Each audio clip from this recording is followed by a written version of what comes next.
to try and give us a bit more detail. I suspect, Mark, actually at this point, despite the fact that you are that close to the White House, that detail might not exactly be thick on the ground.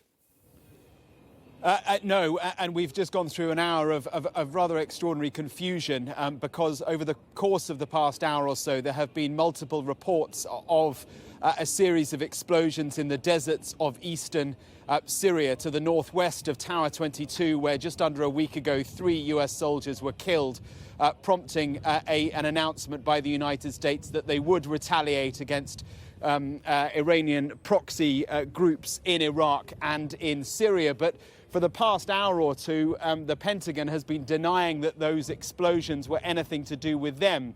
But in the last few minutes, a change. The Pentagon has confirmed to our colleagues at NBC News and to Reuters and the Associated Press as well that, yes, indeed, American airstrikes against Iranian proxy groups in Iraq and in Syria have begun tonight. It is now nighttime in that region. The explosions that were reported earlier were in the Deir ez-Zor area of the east of Syria. So you're talking to the east, far to the east of the Syrian capital Damascus, and about 300 miles to the northeast of Tower 22, which is this US base just inside Jordan, but on the point at which both Jordan, Syria and Iraq all meet.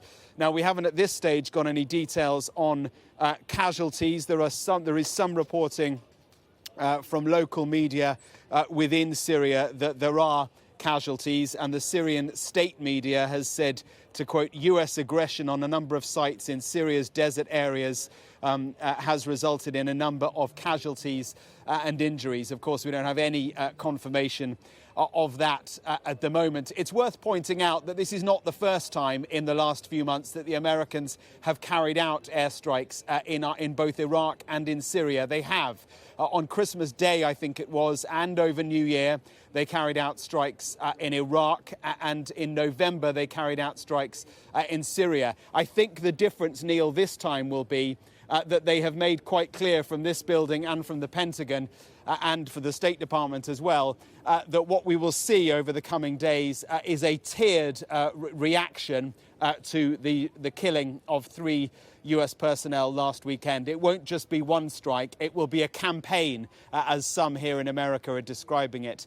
So a series of airstrikes against Syrian proxy targets in Iraq and Syria. But this is not, as some on the right of politics here in America wanted to see, indeed Donald Trump himself, striking back at Iran itself. That, at the moment, is not on the cards from the Biden administration. I suppose, Mark, that if you are absolutely correct in your assessment that this is just the beginning, that would go some way to explaining why it has taken the US president this long to respond to the killing of 3 American soldiers, which is never something that goes down particularly well with the American people, of course. He has been under a huge amount of domestic pressure to react, to retaliate and to do it quickly. But against that, he knows just how fragile the situation in the Middle East is at the moment. He has all along, ever since the Hamas attacks of last October, wanted to de-escalate, not to escalate. And so that explains why, despite the fact that there have been more than 160 attacks by Iranian proxy groups against America and its interests in the region, the Americans have been very cautious with their retaliation.